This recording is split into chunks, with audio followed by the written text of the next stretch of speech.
Hello बच्चों, तो आज हम केमिकल रिएक्शन ऑफ हैलोजेन्स का पढ़ने चल रहे हैं। केमिकल रिएक्शन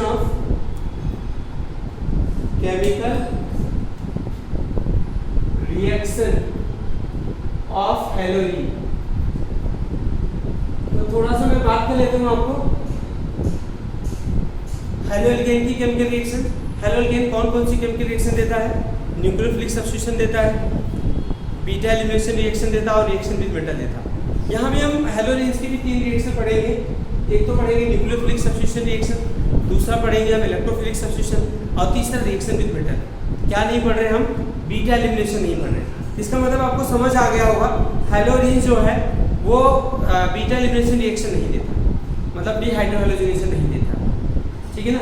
तो केवल क्या देगा? Nucleophilic substitution. चलिए न्यूक्लियोफिलिक सब्स्टिट्यूशन रिएक्शन के बारे में पढ़ते हैं थोड़ा सा।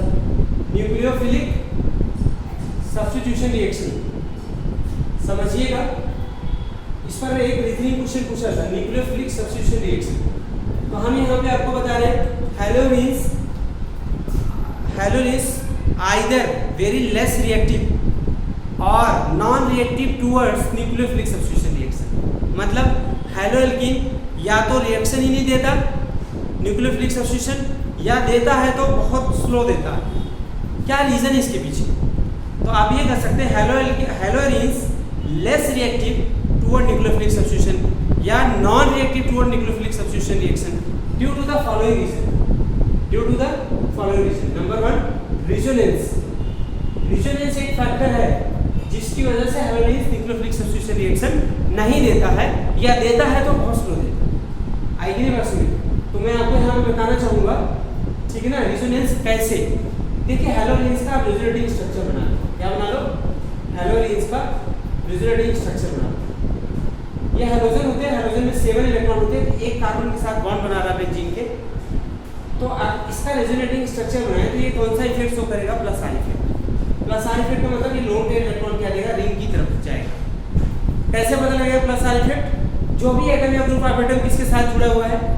रिंग के साथ जुड़ा, अगर उसका लोन पेयर है तो प्लस आई इफेक्ट शो करेगा, ध्यान रखिए। तो यहाँ पे आएगा आपका, यहाँ पे आएगा ना, ठीक है ना। तो ये लोन पेयर यहाँ पे गया तो यहाँ पे डबल बॉन्ड बनने जा रहा, तो ये वाला इलेक्ट्रॉन को यहाँ शिफ्ट होना पड़ेगा। आप ये देखिए, यहाँ पे बन जाएगा डबल बॉन्ड, Cl पर आ जाएगा पॉजिटिव चार्ज। Cl पर क्या आ जाएगा? पॉजिटिव चार्ज, और यहाँ पे होगा नेगेटिव चार्ज, ठीक है ना। तो फिर ये अगर इधर ये करेगा, ये वाला कहाँ जाएगा? इधर। तो यहाँ पे क्या होगा? बॉन्ड बनेगा Cl पॉजिटिव, 2 लोन पेयर। देखिए रिजल्टिंग स्ट्रक्चर बनाइए, आगे भी काम आएगा इलेक्ट्रोफिलिक सब्स्टिट्यूशन में। ये वाला अगर पेयर ऑफ इलेक्ट्रॉन यहाँ गया, 1 पेयर ऑफ इलेक्ट्रॉन मतलब 1 बॉन्ड। अगर 1 बॉन्ड कहीं शिफ्ट होता है तो इसका मतलब 1 पेयर इलेक्ट्रॉन आपको रिप्रेजेंट करना है। तो देखो यहाँ पे एक पेयर ऑफ इलेक्ट्रॉन आया तो यहाँ पे डबल बॉन्ड बन गया, सिंगल था डबल हो गया, और यहाँ का बॉन्ड का इलेक्ट्रॉन गया तो 2 इलेक्ट्रॉन यहाँ आपको रिप्रेजेंट करना पड़ेगा, दिखाना पड़ेगा हमेशा, ठीक है ना।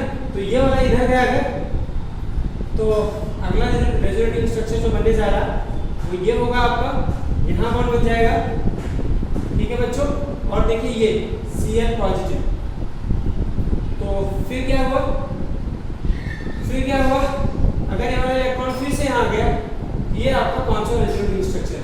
यहाँ पे जो हैलोजेन्स है, तो यहाँ पे हमने Cl लिया था, चलो यहाँ पे Cl कर देते हैं। तो यहाँ पे जो हैलोजेन्स है आपका हैलोजेन है, उसके 5 रेजोनेटिंग स्ट्रक्चर बने। तो ये वाला स्ट्रक्चर आपका फर्स्ट है, ये वाला आपका स्ट्रक्चर सेकंड है, ये वाला थर्ड है ना, और ये वाला क्या है? फोर्थ है, वाला क्या है? 5। आप स्ट्रक्चर सेकंड, थर्ड और फोर्थ को देखिए। स्ट्रक्चर कौन सा देखना आपको? Structure second, third and fourth exhibit partial double bond character. क्या कर रहा है? Exhibit double bond, partial double bond characters होता है। डबल बॉन्ड कैरेक्टर मतलब मेरे कहने का ये है कि हैलोजेन में कार्बन हैलोजन के बीच में पार्शियल डबल बॉन्ड कैरेक्टर होता है। अब डबल बॉन्ड है तो डबल बॉन्ड सिंगल बॉन्ड से क्या होता है, स्ट्रॉन्गर होता है वीकर। भाई दो बॉन्ड है तो वो क्या होगा, स्ट्रॉन्गर होगा, तो उसको तोड़ना क्या होता है, डिफिकल्ट होता है। इसीलिए हैलोजेंस क्या होता है, हैलोजेंस लेस रिएक्टिव होता है towards the nucleophilic substitution reaction. समझ आया क्यों लेस रिएक्टिव होता है? जबकि हैलो एल्केन में जैसे कोई हैलो एल्केन देते हैं, ये रिएक्शन देता है न्यूक्लियोफिलिक सब्स्टिट्यूशन। क्यों देता है न्यूक्लियोफिलिक सब्स्टिट्यूशन रिएक्शन, बताइए यहाँ पे। हैलोजेंस न्यूक्लियोफिलिक सब्स्टिट्यूशन रिएक्शन क्यों देता है?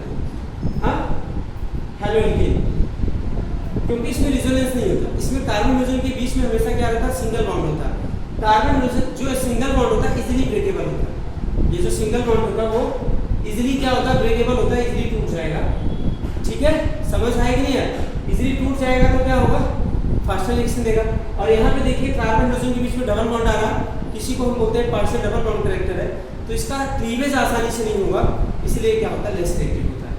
अगर पूछा जाए तो रेजोनेंस से अगर एक्सप्लेन करना हो तो ये बताएंगे, because of the resonance carbon hydrogen bond exhibit partial double bond character, hence cleavage of carbon hydrogen bond is more difficult as compared to the cleavage of carbon hydrogen bond in halogen. Okay, that's why reaction will be slow. अब है बच्चों उसके बाद है बच्चों, ध्यान रखिएगा आपका बी, हाइब्रिडाइजेशन भी अफेक्ट करता है। क्या है हाइब्रिडाइजेशन? जरा हाइब्रिडाइजेशन को समझिए। हाइब्रिडाइजेशन जैसे बेंजीन है, यहाँ पे क्या है, हाइड्रोजन है, ठीक है ना। ये बताइए यहाँ का जो कार्बन है, जिस कार्बन से हाइड्रोजन अटैच है उसका कार्बन क्या है, sp2 हाइब्रिडाइज्ड है ना। अब कोई हाइड्रोजन क्या ले लें, R2H2X, इसका हाइब्रिडाइजेशन क्या है, sp3। ठीक है, कैसे पता लगा, हाइब्रिडाइजेशन कैसे फाइंड करते हैं? हमने बिगिनिंग ऑफ द क्लास आपको बताया है कि number of sigma bond form by the carbon is equal to the number of hybrid orbital. तो यहाँ जो बेंजीन का कार्बन है कितने सिग्मा बॉन्ड बनाए, 3। कौन सा, 1, 2 और 3 सिग्मा बॉन्ड बनाए। तो इसका जो कार्बन हुआ क्या हुआ, sp2 हाइब्रिडाइज्ड हुआ, और इसने बनाए हैं 4, इसका कार्बन क्या हुआ, sp3 हाइब्रिडाइज्ड। चलिए हाइब्रिडाइजेशन से आप क्या बता सकते हैं, S character, percentage S character इसमें कितना है, परसेंटेज एस कैरेक्टर इस वाले कार्बन में कितना है, sp2 हाइब्रिडाइजेशन है तो ये 33% होगा, कितना होगा। और इसमें क्या होगा, परसेंटेज एस कैरेक्टर इस वाले कार्बन में, परसेंटेज एस कैरेक्टर क्या होगा, 25% होगा। आपको मैं बताऊं, इलेक्ट्रोनेगेटिविटी, किसी एलिमेंट की इलेक्ट्रोनेगेटिविटी किस पर डिपेंड करती है, एक फैक्टर होता है percentage S character, percentage S character, percentage S character. कुछ बच्चों को समझ नहीं आया सर ने कैसे 33% लिख दिया। यहाँ पे टोटल कितने ऑर्बिटल हैं, 3, एस का कितना शेयर, 1/3 को परसेंटेज में निकालिए कितना है, 33 आएगा। यहाँ पे क्या है, कितने कार्बन है बताइए, यहाँ पे कितना हाइब्रिडाइजेशन है, sp3, कितने ऑर्बिटल्स हुए, 4, तो इसमें s का कितना शेयर है बताइए, 1/4, तो 1/4 का परसेंटेज में कितना होगा, 1/4 का परसेंटेज कितना होगा बताइए जल्दी से, 25 होगा ना। अब मैंने कहा कि इलेक्ट्रोनेगेटिविटी डायरेक्टली का क्या होगा, percentage S character. It means what, carbon of the halogens having carbon more electronegative than carbon of क्या होगा, हैलोजेन। ये वाला अगर कार्बन ज्यादा इलेक्ट्रोनेगेटिव है, इसका बॉन्ड क्या होगा, लेस पोलर होगा। हैलोजेंस का बॉन्ड क्या होगा, लेस पोलर होगा, और हैलोजेन का बॉन्ड क्या होगा, मोर पोलर होगा। ठीक है ना, तो इसका आयनाइजेशन इजीली हो जाएगा, इसका आयनाइजेशन इजीली नहीं होगा, इसलिए ये स्लो रिएक्टिव। तो अगर पूछा जाए why is the halogens less reactive towards the nucleophilic substitution या non reactive towards the nucleophilic substitution reaction, तो आप क्या बताएंगे, because of in halogens carbon of halogens sp2 hybridized, hence percentage character is greater than halogen, and polarity of carbon hydrogen bond become क्या होगा, less as compared to the polarity of carbon hydrogen bond in halogen। आइए बात सुनो, hence the cleavage of carbon hydrogen bond in halogen is more difficult as compared to the क्या होगा, halogen। That's why reactivity will be less, जिसकी वजह से उसकी reactivity क्या होगी, कम होगी।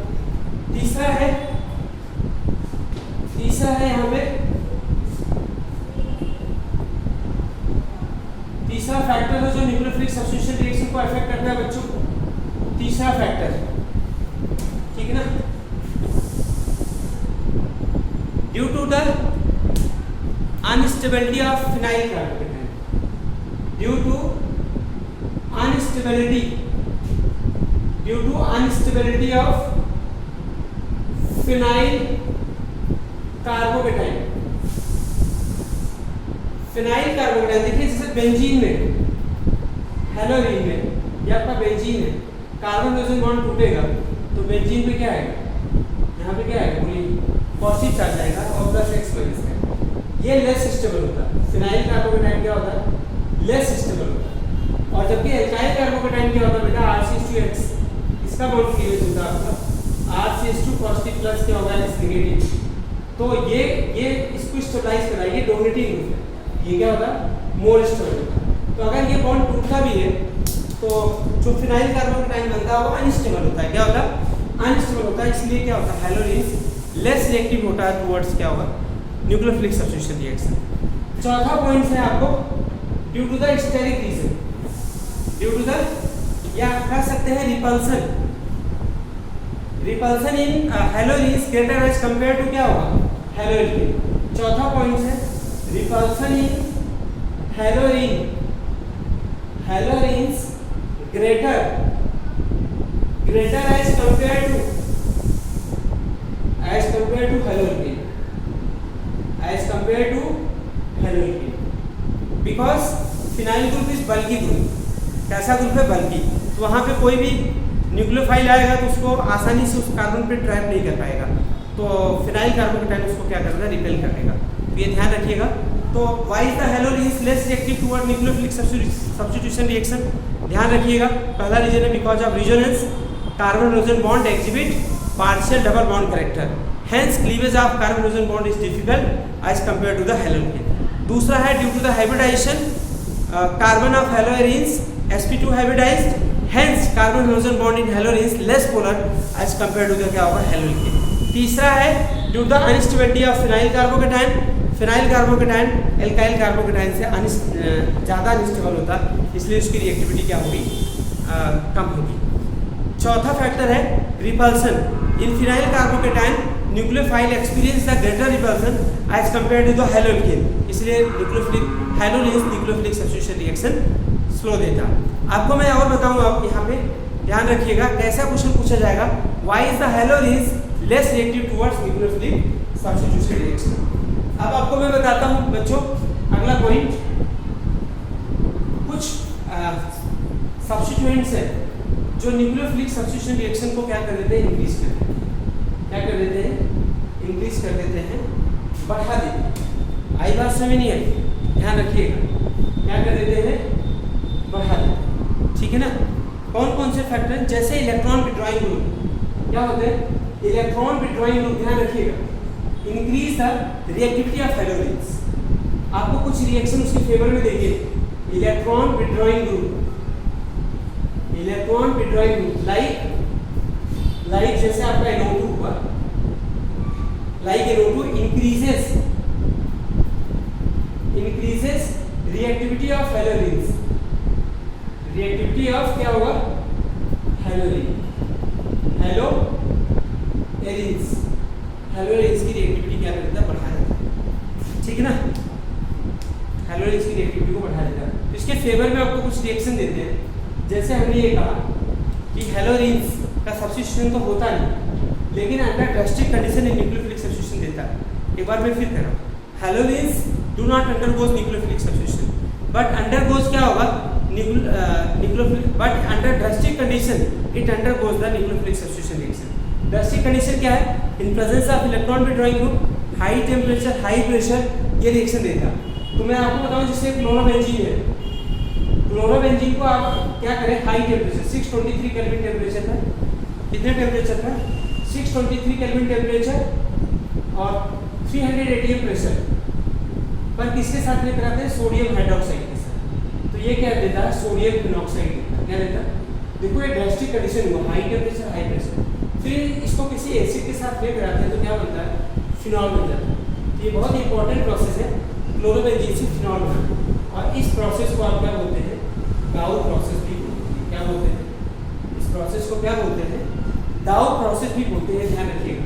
लेकिन ये रिएक्शन थोड़ी सी आसान हो सकती है किसकी प्रेजेंस में, किसकी प्रेजेंस में बताइए।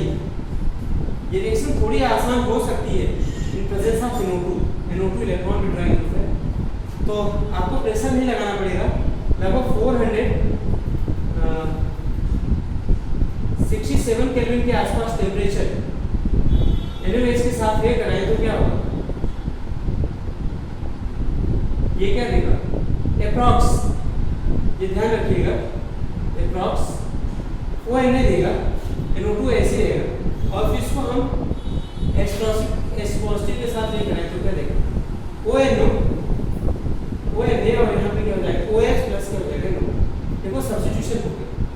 अब मैं कहता हूँ एक ग्रुप और बढ़ा दूँ, क्या कर दूँ, एक ग्रुप और बढ़ा दूँ।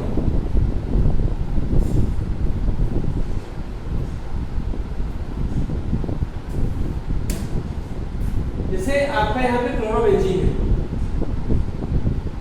यहाँ आपका क्या है क्लोरोबेंजीन है, यहाँ NO2 लगा दिया, NO2 भी लगा दिया, ठीक है ना। इसको क्या करें बताओ, इसको 367 केल्विन पे भी रिएक्ट करेगा NaOH के साथ, लेकिन और कम टेम्परेचर लगाना पड़ रहा है। NO2 ग्रुप रिएक्टिविटी क्या कर रहा है, बढ़ा रहा। ये देखिए यहाँ पे क्या हो जाएगा ONA, यहाँ पे क्या हो जाएगा NO2, यहाँ भी NO2, फिर क्या होगा, इसको H पॉजिटिव के साथ रिएक्ट कराएं तो क्या देगा, यहाँ पे फिनॉल आ जाएगा, क्या जाएगा NO2। और अगर यहाँ पे 3NO2 ग्रुप हो, आर्थो पहला पोजीशन पे तीनों पे Cl, यहाँ भी NO2 हो, यहाँ भी NO2 हो, यहाँ भी NO2, अगर हम इसको किसके साथ लेकर आए, वाटर के साथ वार्म कर, इसके साथ वार्म वाटर ले लेंगे तभी भी सब्स्टिट्यूशन हो जाएगा। तो देखो इसका NO2 का कितना इम्पैक्ट, वो क्या करता है, इलेक्ट्रॉन विड्रॉइंग ग्रुप होता है, तो कार्बन हाइड्रोजन बॉन्ड के बीच में जो इलेक्ट्रॉन पेयर अपनी तरफ विड्रॉ करेगा तो उस कार्बन हाइड्रोजन बॉन्ड को वीकेन करेगा, क्या करेगा, कमजोर करेगा। आइए बात सुनिए, तो यहाँ पे क्या हो गया आपका OH, यहाँ पे NO2, ये भी NO2 है, ये भी NO2, इसको क्या बोलते हैं बच्चों 246